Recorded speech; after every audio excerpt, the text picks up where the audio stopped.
All right, guys, welcome back to the channel and welcome back to another podcast episode. Today, we're going to talk about all the fights from the weekend, that including UFC Freedom 250, Bam Rodriguez's amazing win in his third division to become a world champion. We're going to talk about the MVPW card. We're also going to talk about Tommy Fury versus Eddie Hall. We're going to do the breaking news. There's quite a bit to get through, as well as my moments of the week, what's captured my eye this week in the world of combat sports. And then we're going to wrap up having a sneak peek ahead of next weekend's action. There's not a whole lot to talk about, but in a week, there is a world title fight, so we're going to talk about that. Let's get into it. All right, there is a lot of results to get through and a lot of fights, so we're not going to talk in depth about them all. We're going to read through some results, and the big ones we are going to talk about. The first fight card of the week was in Quebec. Leila Boudon defeating Paulina Angel via unanimous decision, 100-90 on all three judges' scorecards, as well as the main event, Wilkins Matthew getting a good stoppage victory over Esquiva Falcao in the 8th round. Then we go over to Manchester. We saw Tommy Fury defeating Eddie Hall via a majority decision, 59-56, 58-56, and 57-57. Yeah, look, it was what you expect that fight to be. It wasn't great. To be honest, I thought it was going to be a little bit more entertaining than it was. 6 2-minute rounds. Eddie Hall was on the front foot for the first round and then probably half of the second round. And then was so tired after the second round that realistically Tommy Fury didn't have to do a lot. He was able to box Eddie Hall. Eddie Hall was just completely out of the fight. His best chance was trying to get a knockout in the first round, and Tommy Fury spent the first round and most of the second round running away from Eddie Hall just to exhaust Eddie Hall. And that was basically the fight. I was hoping it would be a little bit more entertaining. It wasn't. It was fast. It was what you expected it to be. I tuned in because I was hoping that Eddie Hall might just land a punch from the gods and just floor Tommy Fury. That didn't happen. Tommy Fury boxed well. And look, for Tommy Fury, as a boxer, he is this type of boxer now. He is not going to be anything but, for me, a entertainment boxer. A guy that boxes content creators, famous people, celebrities, and this type of thing. Eddie Hall, he says he's more than happy to have another boxing fight, but he'd prefer to go to MMA. And I think MMA probably suits him a little bit better because in the boxing ring, it is far too easy to run away like Tommy Fury did. Whereas in MMA, you can grab hold of him and you can do a little bit of different stuff than you can in boxing. All right, let's head over to Arizona, which is the Bam Rodriguez card. We're going to start with Elif Nurtaran defeating Gabriela Tejas. That was via unanimous decision, 96-94 times 3. And Nurtaran defends her IBF lightweight title. Now, this was a very, very difficult fight to score.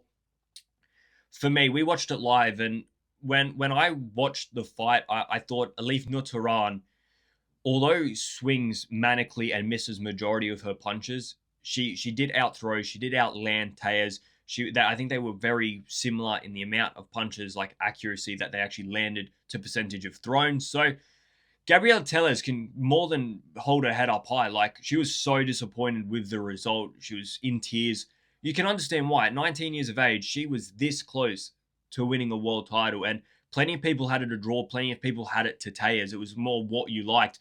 But for me, I was happy to see Tehran win because I did like the front foot pressure and the constant aggression. Yes, most of it is wasted energy and wasted aggression, but she was still throwing the more commanding shots and she was landing the more commanding shots. Although she might have been missing 15 punches, she was still landing 10 punches, where Tejas was, missing 10 and throwing 5. You know what I mean? So, like, for me, Tehran won that fight. But the more I've watched Tehran, like when she beat Beatriz Pereira last year, it was, wow, this chick can hit. She is a problem for everybody. Then we saw the Taylor Genson one, and it's like, all right, she is very one-dimensional. I hope she changes it because she's not going to get very far doing this. And then she comes into this fight, and I think, all right, this is where we're going to see the changes. And it was the exact same Tehran. There's just no measuring. There's no composure. It's let me go in there. Let me throw my hands wildly. If I'm up against a good boxer, I'm probably going to lose. And that's the truth of it. I think Tehran, Gabriela Tejas was not supposed to win that fight. She was a very big underdog. She is a 19-year-old with very little experience at the top level, and she came this close to beating her. And I think that tells you all you need to know. Arturo Cardenas finally did what he was supposed to do. He defeats Jordan Martinez via unanimous decision, 100-90, 98-92, 97-93. I'm happy with the 97-93, 98-92. I think 100-90 is a bit stiff on Jordan Martinez. He definitely lost the fight. It was a great performance by Cardenas. He was on the front foot. He was aggressive. He was landing his punches a lot more. But I thought Jordan Martinez, especially in the first half of the fight, definitely snatched himself some rounds. He wasn't, it wasn't that dominant by Arturo Cardenas. I think if you see that scorecard of 100 to 90, it doesn't describe the fight. I think a 97 to 93 is what I scored it, and that is sort of the competitive nature of the fight. But there was no way that Jordan Martinez won it. You know what I mean? Jordan Martinez can hold his head up high and say, you know what, I competed, but he was just outmatched physically and skill-wise from Arturo Cardenas. He outworked him. It was a good performance. Well, what we expected to see from him in the first fight. And the big one, Jesse Bam Rodriguez stopping Antonio Vargas in the 6th round.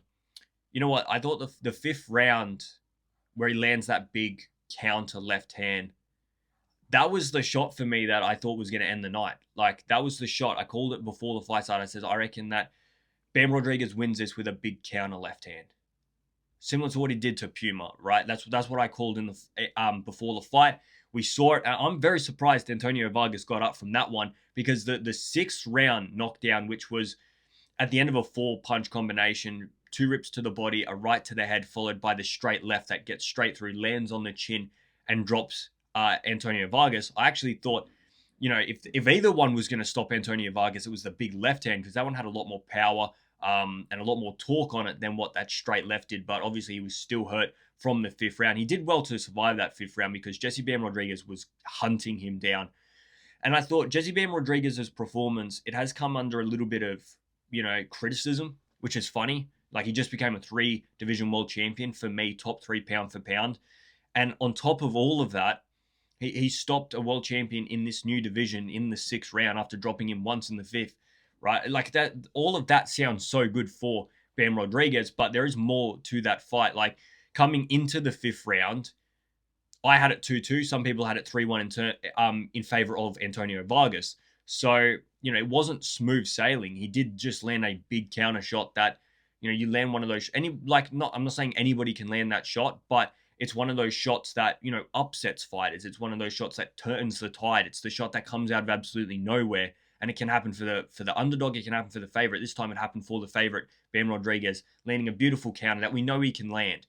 But that doesn't sort of take away from the few struggles that he did have in the first 4 rounds, which we are going to talk about. And that's sort of leads us on to what's next for Bam.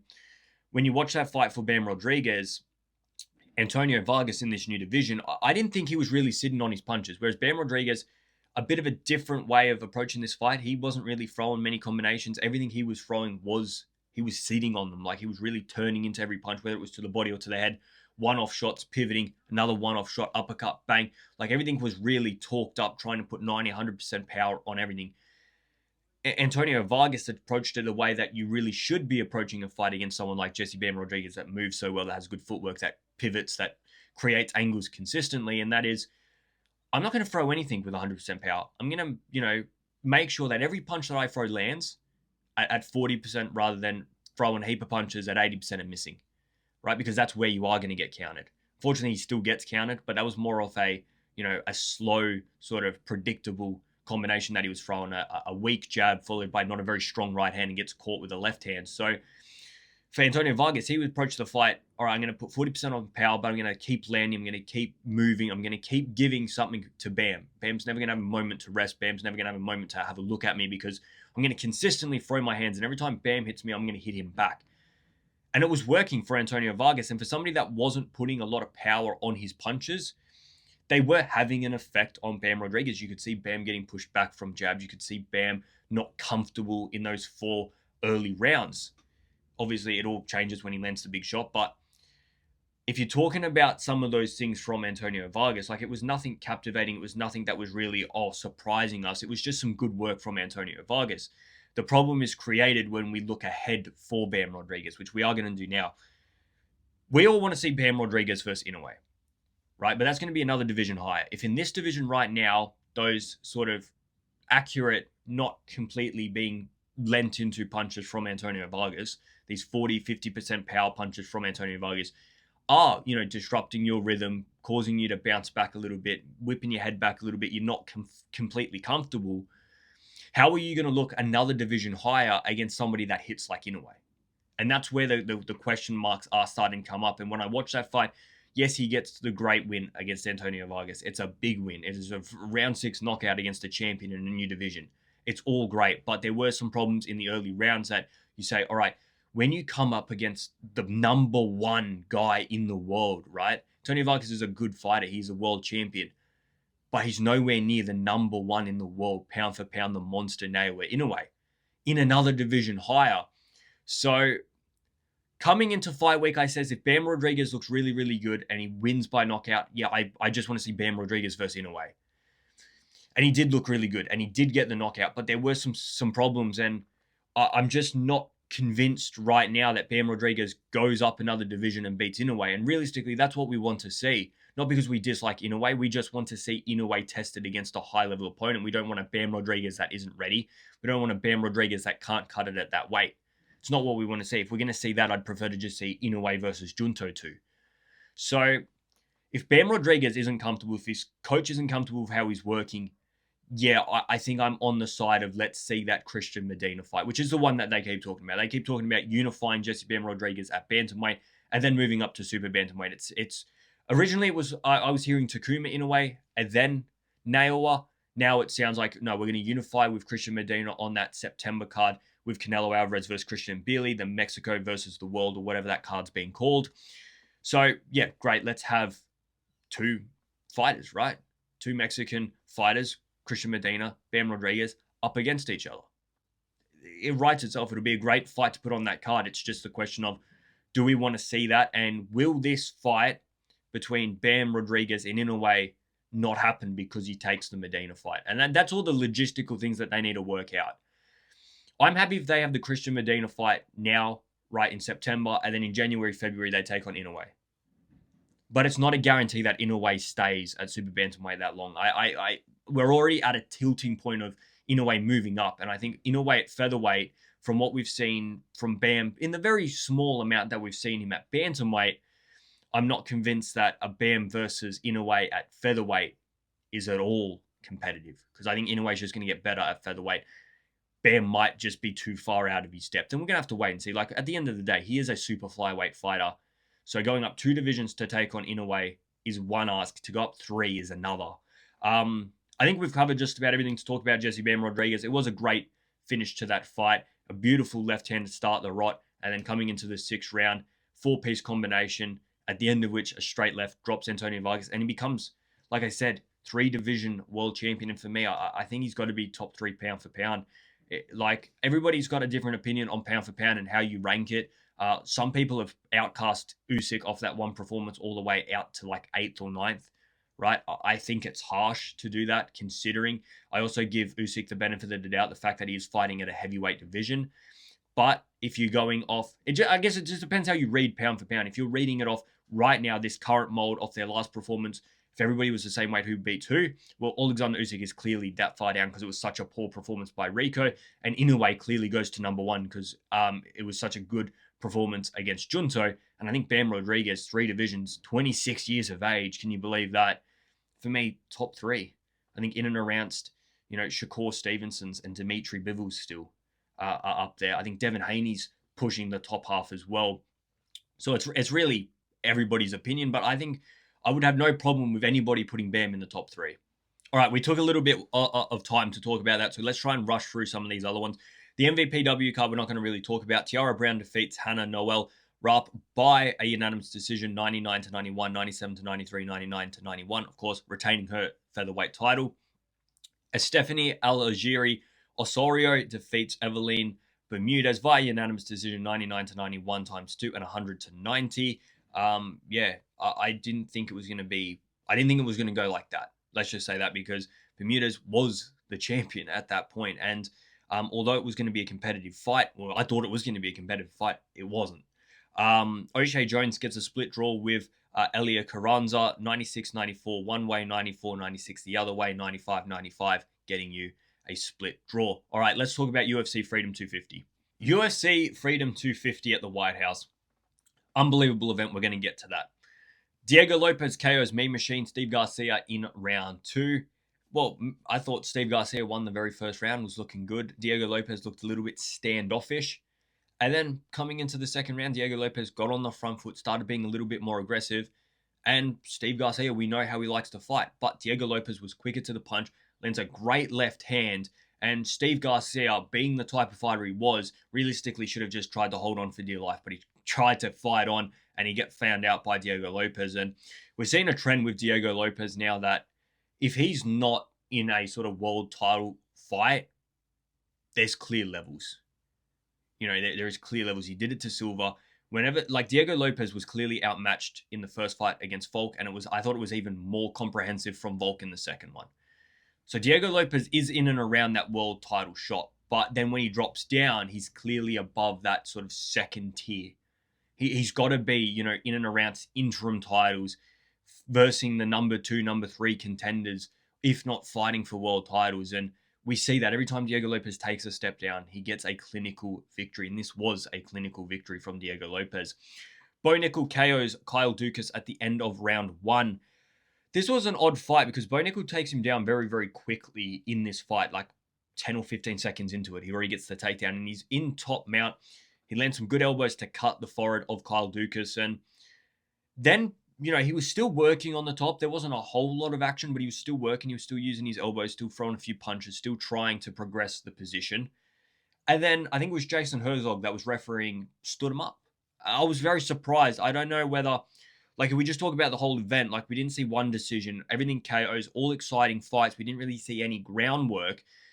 Was this Jason Herzog making that decision himself because he didn't see enough? Or was this a preemptive thing to say, tonight is about entertainment. We can't have anything going bad. We can't have boring fights. So we've match made specifically, so every fight is entertaining. Every fight is pretty much a stand-up because that's what we basically saw. There was 2 rounds on the floor, basically. Bo Nickal, the first round between Bo Nickal and Kyle Dukas.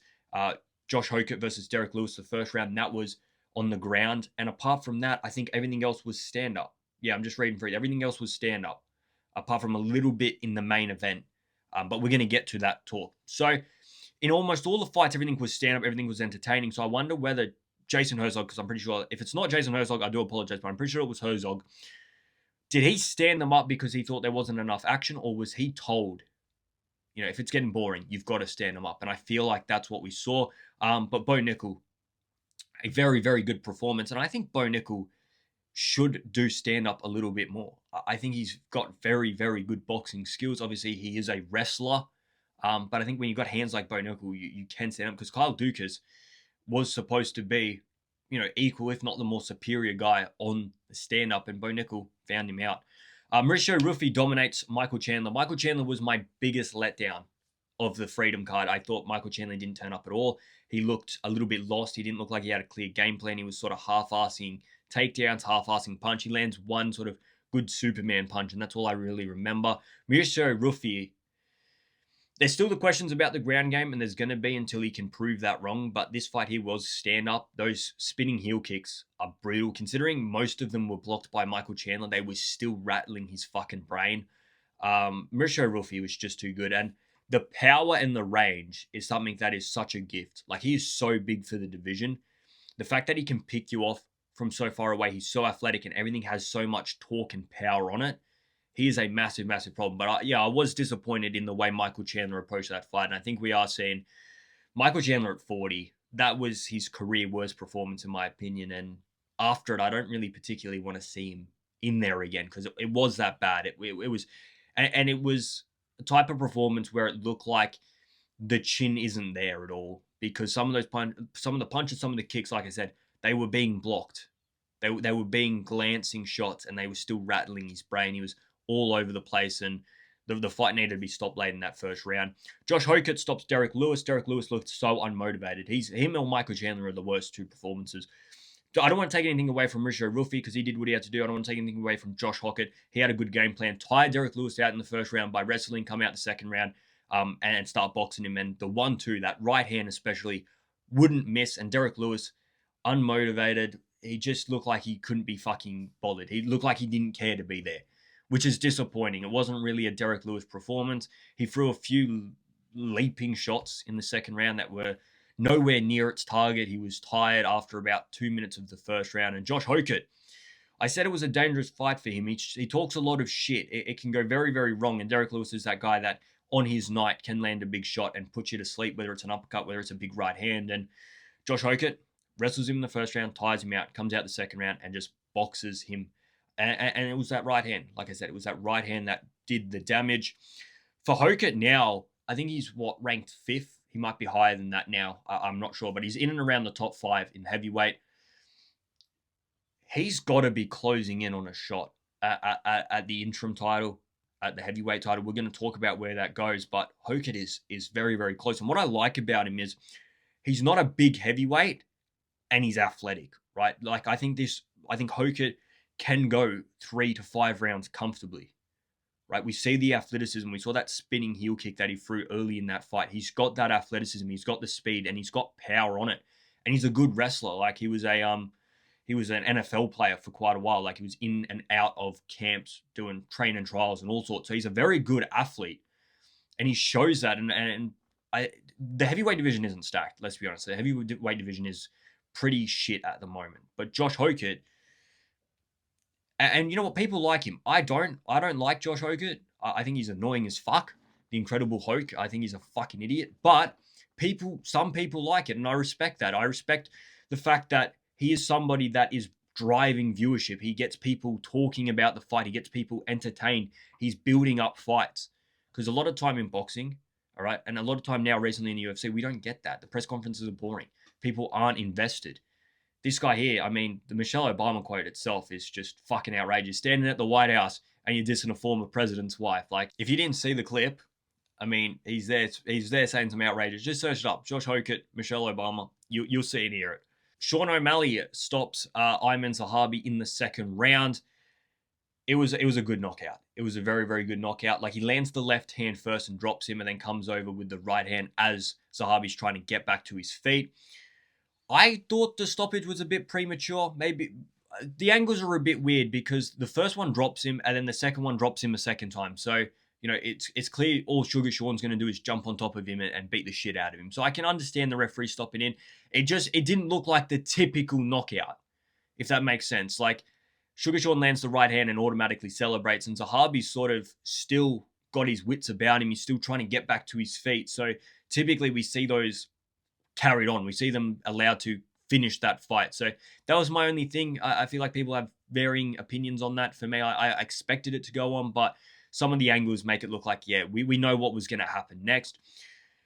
Sugar Sean looked good. I was a bit confused about Zahabi's tactics in that fight. He was covering up with this weird sort of Philly shell, and all he was throwing was leg kicks.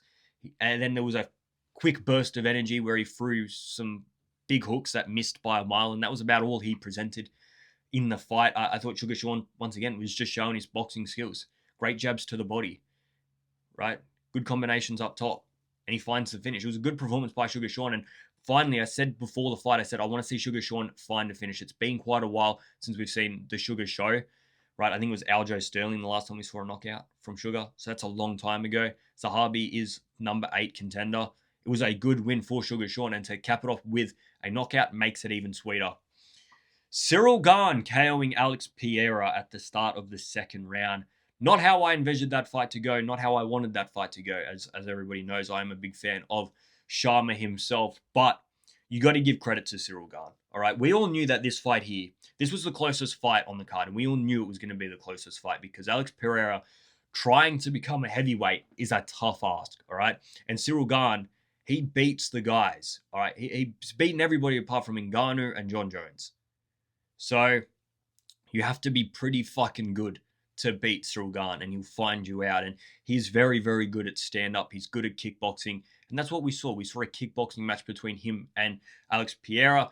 I said this yesterday. I'm still sort of on it. Like, the knockout for Alex Pereira, he walks onto a jab and gets dropped. And then there is a lot of controversy about Ciryl Gane because he elbows him and punches him about 9 or 10 times in the back of the head whilst he's on the floor, which that's just Ciryl Gane. We know what stuff he gets up to, eye pokes, low blows, all of that stuff. It's nothing new. They are sort of in the spur of the moment, so you got to sort of take that into note. Alex Pereira's holding on for fucking dear life, and Ciryl Gane's in the heat of the moment trying to find that finish, but it doesn't look great, some of the angles of the amount of punches he puts in the back of the head. But Alex Pereira getting dropped by a jab, right, and it rattles him, there's only going to be one outcome. Ciryl Gane's going to jump on top of you and he's going to beat the shit out of you. And that's what we saw. The decision came at the right time. That last left hand lands right on the cheek and splits his face open. I feel bad for Alex Pereira because, like I said, I think this was a massive opportunity to become a 3-weight world champion. It was a big thing, and I think it's one of those things that if Alex Pereira does it, becomes interim heavyweight champion, gets a shot at the big guy Tom Aspinall. Alex Pereira is already in the conversation for one of the greatest combat sports athletes of all time. So this would have been one of the cappers of that. But Ciryl Gane,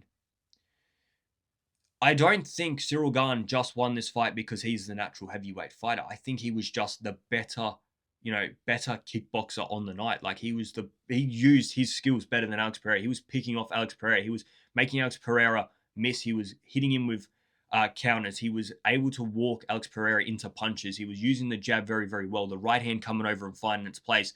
Yes, Alex Pereira's style invites that with the hands low, right? And the jab dropping him. Alex Pereira's probably not been hit with a jab like that in light heavyweight, in middleweight. So there is, other circumstances around it. I'm not solely saying that Alex Pereira is comfortable at heavyweight, but I don't think him being at heavyweight's the reason he lost.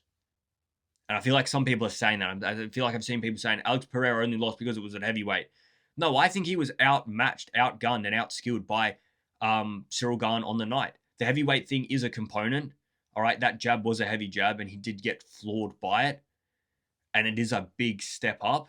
And for whatever reason, Alex Pereira put on about 40 pounds in his ass. I don't know what's happening there, but it didn't help.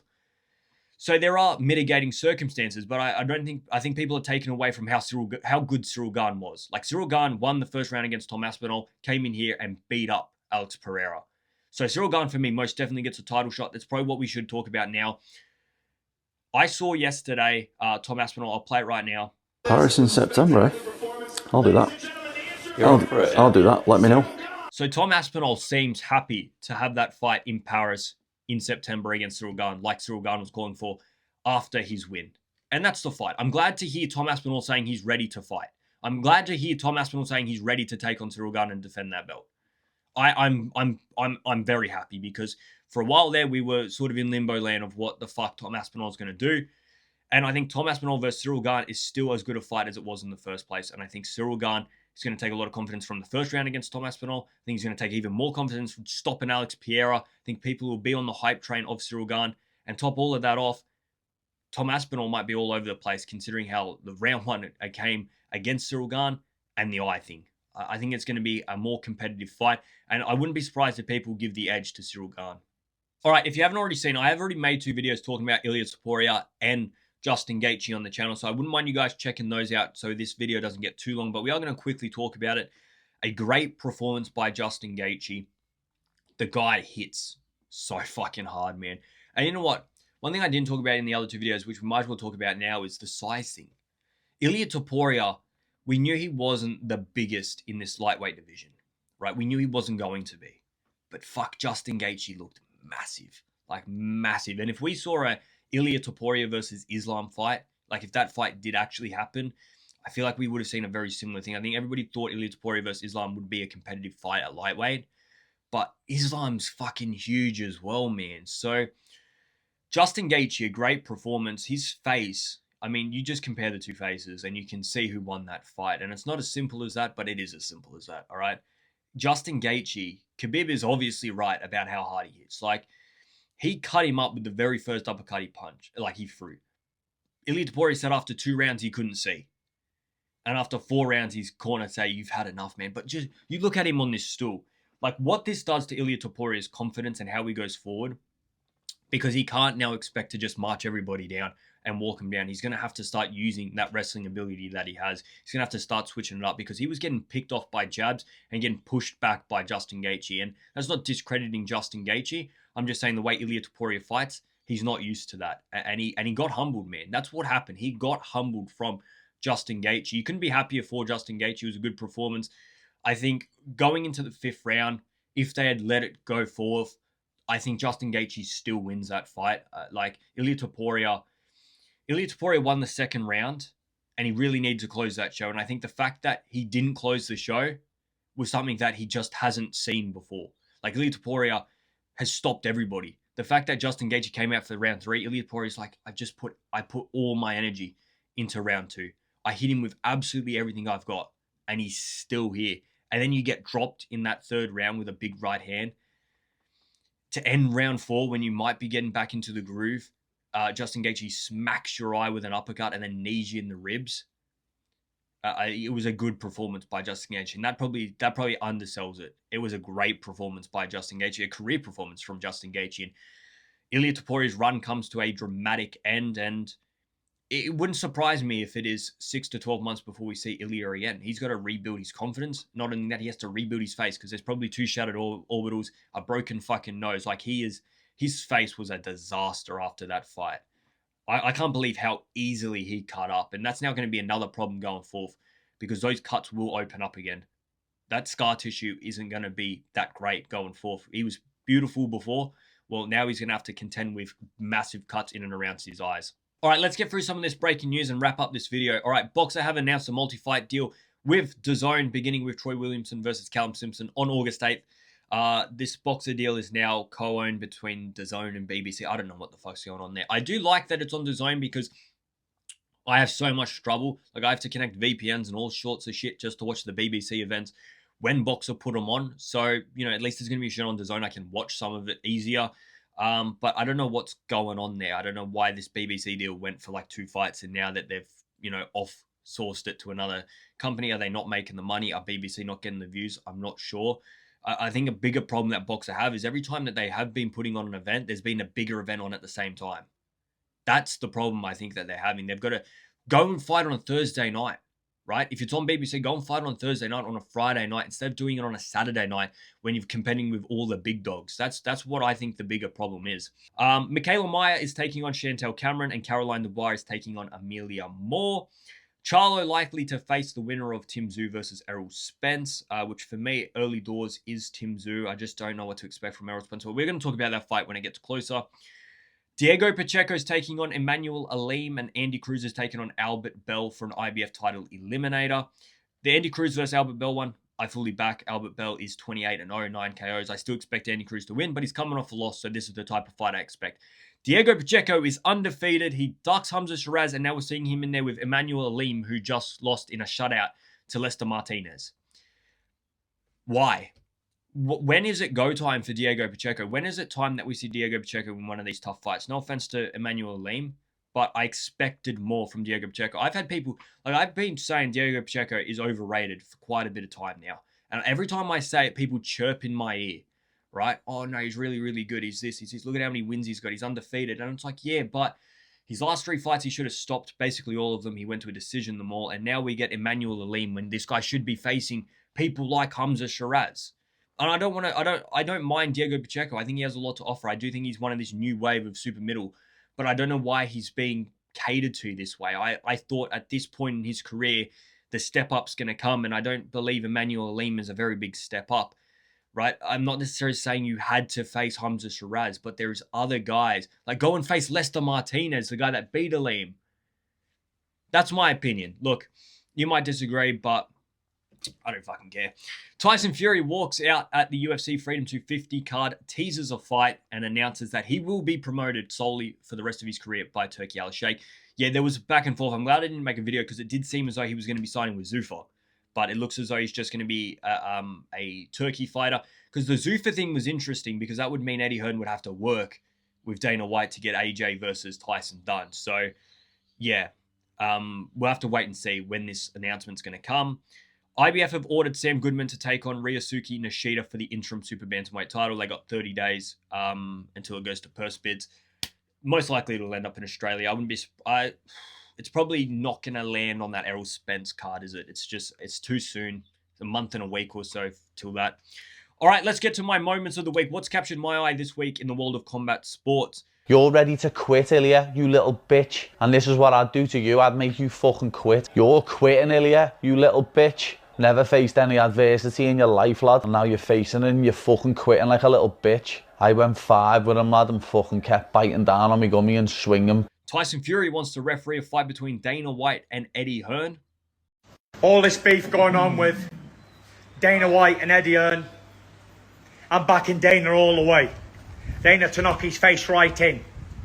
The posh git. And if he's won, I'll be the referee of the fight.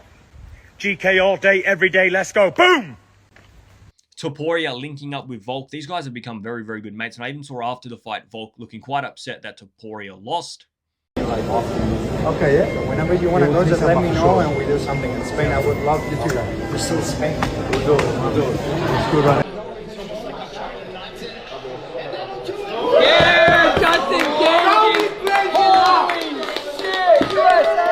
Katie Taylor sells out Croke Park, 82,000 seats in 30 minutes. That's mad, bro. That is sick how the Irish are getting behind Katie Taylor in her farewell. Mike Tyson and Kabayel call out Alexander Usyk. Usyk, we're waiting for you, brother. He needs you, Usyk. Go. Why you don't pick up the phone? Maybe it's time I talk with my big brother Mike. Hey, Usyk. I know the situation you heard. This is Germany. Mike is here. What do you say to Usyk, Mike? Come, Usyk, come get us, baby. We need that money, baby. Come get it. Let's go, huh? Let's go. Let's go. You heard this, Usyk? No more maybes. Let's go. Dana White and Diego Lopes have a translation problem at the press conference. Dana White obviously doesn't understand English. Finishes knockout submission. Always I look for this. This happens Sunday night. Vic Bland's here. My question is for... Hey, wait a minute. We translating that or what? Where's the translator at? He's good. You did? That was in English. That was English? That was English. Oh, shit. All right. Hamzat Chimaev and Dylan Danis start an all-out brawl at the RAF Wrestling. Topuria and Alexander Usyk link up the night before Justin Gaethje versus Topuria. Why Topuria is having celebration dinners before fighting the guys, it has finally come back to bite him on the ass. Sean Strickland causing chaos once again. This guy, chaos just follows him. He was in all sorts during this fight week, at different events, at the Fan Fest, getting into fights with people, fighting fans, running away from people. Like, the guy is just carnage everywhere he goes.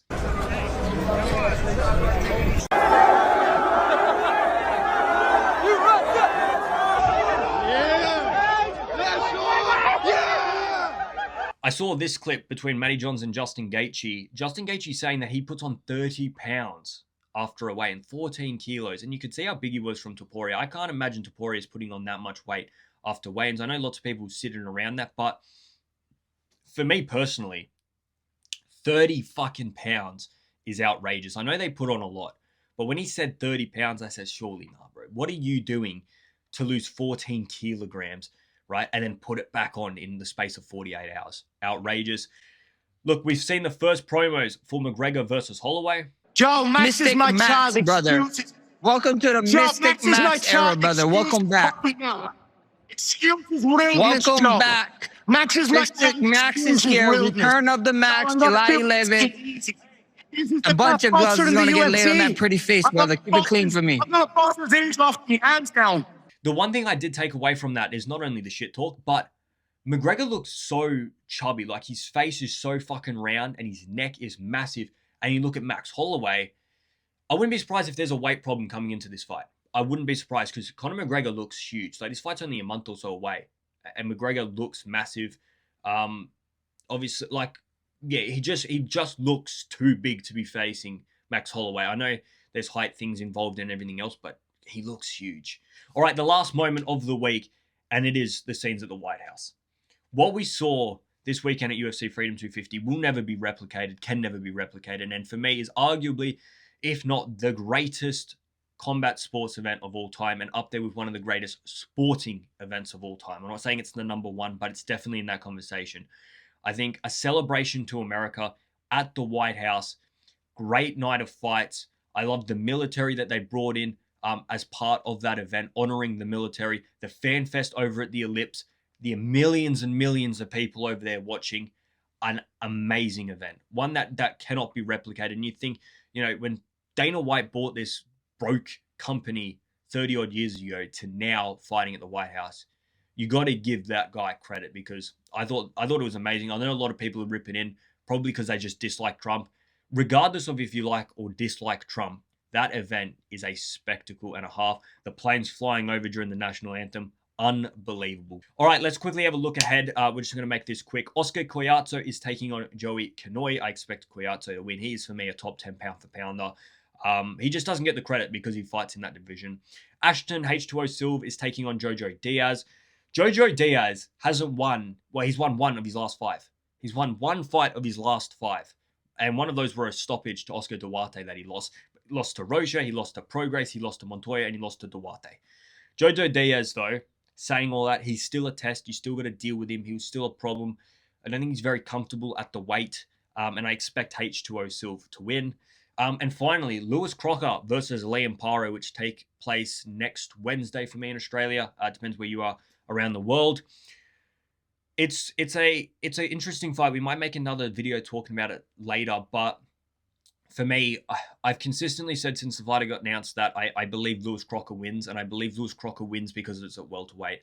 Liam Paro, for me, is a superior boxer, technically is a better boxer, but he looked really, really undersized and outgunned in that fight against David Popo, and David Popo is a guy that is not a very big hitter. Like, he has like 5 KOs in his whole career, and he beat up Liam Paro for a lot of those rounds, dropping Liam Paro, making his eyes swell massively. Like, Liam Paro looked like he really struggled with it. And Lewis Crocker hits hard, man. He is a much harder hitter than David Popo. And that's my worry coming into it. Like I said, I think if Liam Paro can adjust better to the weight, and he shows that in this fight, he should be the better technical boxer and win the fight. But it's always a risk when you can't take the heat, and when your power isn't good enough for welterweight either, right? It was working for him at super light, but he wasn't a prolific finisher. And now he's upper division. He's not taking the heat as well, and he's not giving it out. So that is my problem with that fight, and that's why I think Lewis Crocker will win. I'd like to see him at weigh-ins and stuff leading up to it, and just see what he looks like ahead of this fight. It might give me a better gauge. He's not a very big dude. I've met him a few times. He's not a massive dude, and yeah, I do have my concerns. But guys, thank you all for being part of this podcast. I feel like it went a little bit longer than I wanted to, and so we rushed the last little bit, but make sure you like the video, subscribe to the channel, check out the other videos that I've made. The Instagram's booming, so make sure you head over there. The TikTok's booming. Make sure you head over there. It's all linked. And it's good to engage with the community. So like, subscribe. I'm out of here, guys. See ya.